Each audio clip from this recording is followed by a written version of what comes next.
ಚನ್ನಪಟ್ಟಣ ಚುನಾವಣಾ ಅಖಾಡದಲ್ಲಿ ಮತದಾನದ ಪ್ರಕ್ರಿಯೆ ಆರಂಭವಾಗಿದೆ. ಮತಗಟ್ಟೆ 87, 88ರಲ್ಲಿ ಮತದಾನದ ಪ್ರಕ್ರಿಯೆ ಆರಂಭವಾಗಿರುವಂತಹದ್ದು. ಸಾಂಪ್ರದಾಯಿಕ ಬೊಂಬೆಯನ್ನು ಸ್ಥಾಪನೆ ಮಾಡಲಾಗಿದೆ. ರಾಘವೇಂದ್ರ ಮಠದ ರಸ್ತೆಯಲ್ಲಿರುವಂತಹ ಮತಗಟ್ಟೆ ಇದು. ಚನ್ನಪಟ್ಟಣದ ಚುನಾವಣಾ ಅಖಾಡದಲ್ಲಿ ಇವತ್ತು ಮತದಾನ ಇದೆ. ಮತದಾನದ ಹಬ್ಬ. ಈ ಮತದಾನದ ಪ್ರಕ್ರಿಯೆ ಆರಂಭ ಆಗಿದೆ. ಮತದಾರರನ್ನು ಸೆಳೆಯೋದಕ್ಕೆ ನಾನಾ ರೀತಿಯ ಪ್ರಯೋಗಗಳು, ನಾನಾ ರೀತಿಯ ಪ್ರಯತ್ನಗಳು ಚುನಾವಣಾ ಆಯೋಗದ ಕಡೆಯಿಂದ ಆಗ್ತಾ ಇರುತ್ತೆ. ನೀವು ಕೂಡ ವಿಜುವಲ್ಸನ್ನು ಗಮನಿಸ್ತಾ ಇದ್ದೀರಿ.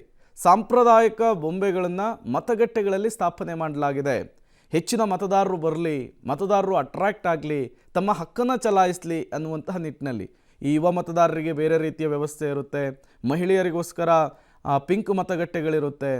ಆಯಾ ಕ್ಷೇತ್ರದ ಇತಿಹಾಸವನ್ನು ಸಾರುವಂತಹ ನಿಟ್ಟಿನಲ್ಲಿ ಈ ರೀತಿಯ ಒಂದಿಷ್ಟು ಹೊಸ ಹೊಸ ಆಲೋಚನೆಗಳನ್ನು, ಪ್ರಯೋಗಗಳನ್ನು, ವಿಭಿನ್ನ ರೀತಿಯ ಪ್ರಯತ್ನಗಳನ್ನು ಚುನಾವಣಾ ಆಯೋಗ ಮಾಡ್ತಾನೆ ಇರುತ್ತೆ. ಬೊಂಬೆ ನಾಡು ಚನ್ನಪಟ್ಟಣದಲ್ಲೂ ಕೂಡ ಈಗ ಅದೇ ರೀತಿಯ ಒಂದು ಪ್ರಯತ್ನ ಆಗಿರುವಂಥದ್ದು. ಚನ್ನಪಟ್ಟಣ ಅಂದ್ರೇ ಬೊಂಬೆ ನಾಡು. ಬೊಂಬೆಗಳು ಅಲ್ಲಿ ಸ್ಥಾಪನೆ ಮಾಡಿರುವಂತಹ ವಿಜುವಲ್ಸನ್ನು ನೀವು ಗಮನಿಸ್ತಾ ಇದ್ದೀರಿ.